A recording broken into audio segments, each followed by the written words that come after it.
Semua peniaga kena buat e-invoice LHDN. Siapa yang nak buatkan? Dah lah tak ada accountant. Tapi jangan risau tau. Mesin kira boleh tolong. Tapi kejap. Tahu tak? Korang tahu tak kenapa kena buat e-invoice ni? Okey, saya wakil daripada mesin kira bagi tahu 3 sebab kenapa anda kena buat benda ni. Pertama sekali, elakkan penipuan dan juga pemalsuan data.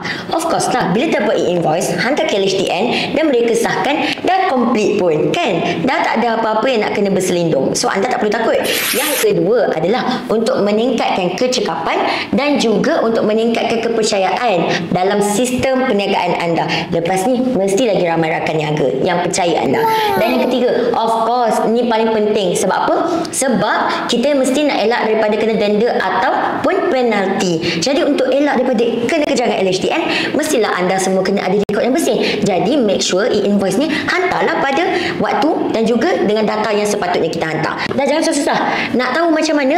Mesin kira boleh ajar macam mana nak buat benda ni. Senang je. Tapi yang penting kena guna mesin kira. Percuma je lah.